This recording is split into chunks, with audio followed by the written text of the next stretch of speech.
Okay, it's getting close to hunting season, all that good stuff. And for those of y'all that small game hunt with archery equipment and you want a good cheap point that you can go hunting with, it's still pretty effective. I mean, yeah, field point can kill some stuff, but for those of you traditional shooters, you might want something a little bit better. So here's a good cheap alteration you can make to your points. So hopefully you can see just how that's designed right there, how it kind of comes up and blunts off. It's known as a bullet point. Some people call it a field point, and it's got different names. What I'm going to show you today is how to turn that into something that looks like this before it starts raining on me here. Hopefully you can see just how much more effective that would be at stabbing into something. And when you're shooting low poundage bows, traditional bows sometimes, mine's just a 40. I mean, yeah, the bullet point would probably kill a rabbit, but you know, that little thing right there will do a lot better of a job. So that's what we're going to focus on today. Let's go see how to do that. But first of all, we're going to need an arrow. Now let's go do it. Okay, the method we're going to be using is cold forging. Now what that means is you just ain't got to heat it up. Now these points are made out of a softer metal. Hopefully don't get rained on. These points are made out of a softer metal, which means they can be moved and molded a little bit while they're cold. If they were a high carbon metal, you couldn't do that. Now Kitty, you're gonna mess up a video now. Anyways, so it would be real hard to sit here and hold this and try to, you know, it'd be jarring your hand if you was gonna hit it. And if you try to hold it with a set of pliers or something, it would suck too, because you probably mash your threads right here, and you don't want to mash your threads. So that's why you need the air. So take that, screw that on, and that gives you something that's going to protect the threads and protect your hand and hold it still that you're doing the work. Now we're going to draw it out, but the first thing you do, even in normal forging, hot forging, you need to make a point. So what I do is I'll stick it on there pretty flat, raise it up just a little bit, it don't take much. And also, you don't hit straight down with your hammer, you turn it on its side. And you'll notice that hammer, you know, from the flat top of the anvil, when you turn it off to the side, it makes a natural V right down in here like this. Well, that's going to be the shape of your point ultimately. So you're not trying to turn it sideways and just hit it in the center of the point, you're trying to, or the center of the bullet point, you're trying to come to the very end of it right here, see that? That's what you're looking for. So first thing you do before you draw anything out is you make a point, because if you don't, it'll split on you. Like if you just take it here and start drawing it out and stretching that metal out, it would just split on you on the end there.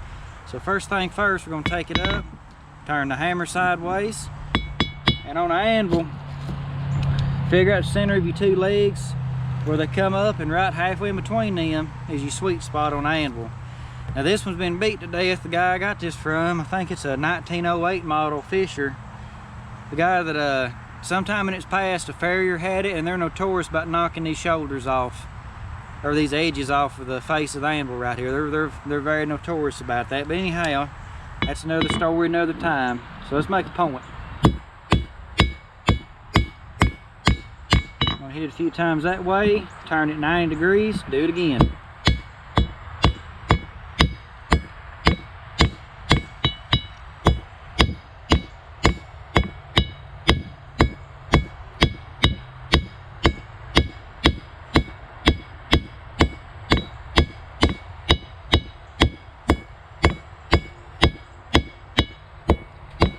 I know it looks like I'm missing, but I ain't missing. What it is that anvil bounces back. See that? I mean, I'm holding this 2 fingers. That anvil bounces way back. So if you sit there trying to control all the shaking, it's going to wear your wrist out. So just literally let it do the work for you. That's the point of having a good anvil. It's got a good bounce.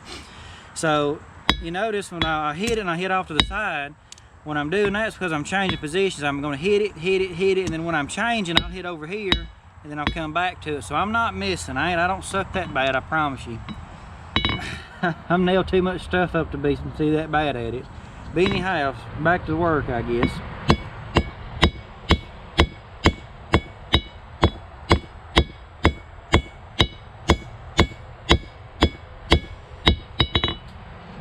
Okay.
There we go. So hopefully y'all remember what that looked like earlier. That's gonna get hot on you. Anytime you move metal, I don't care if it starts off cold or not, it gets hot. I'm just gonna barely focus on this very tip here.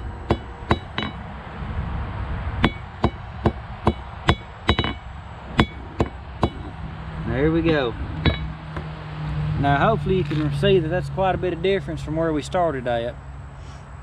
Now the beauty of that is,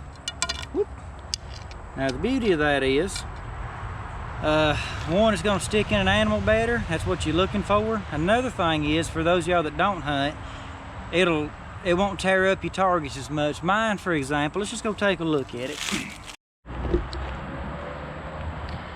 Okay, this is what mine looks like. Center's a little more tore up than the rest, but that's about normal. But this side, I've been sticking it with these. And that goes in there super easy. For those of y'all that shoot these old morel targets quite a bit, y'all know you just can't just poke a daggum field tip in there. So they penetrate better. But the other side, I shot it with the normal tips a whole lot. And that's what it looks like. So, yeah. It's kind of destructive. It'll make you, so that's another good thing. You can take this little point here and make your target last a whole lot longer. And some people ask, why don't you just grind it down? Well, if you do, you'll take this point and grind it down, you're gonna lose grains, you're gonna lose weight off of it. So by drawing it out, you don't lose any metal at all. So that's just the points behind it, I guess, the tips behind it. So hopefully y'all enjoyed that, and good luck on your next ventures. See you on the next video.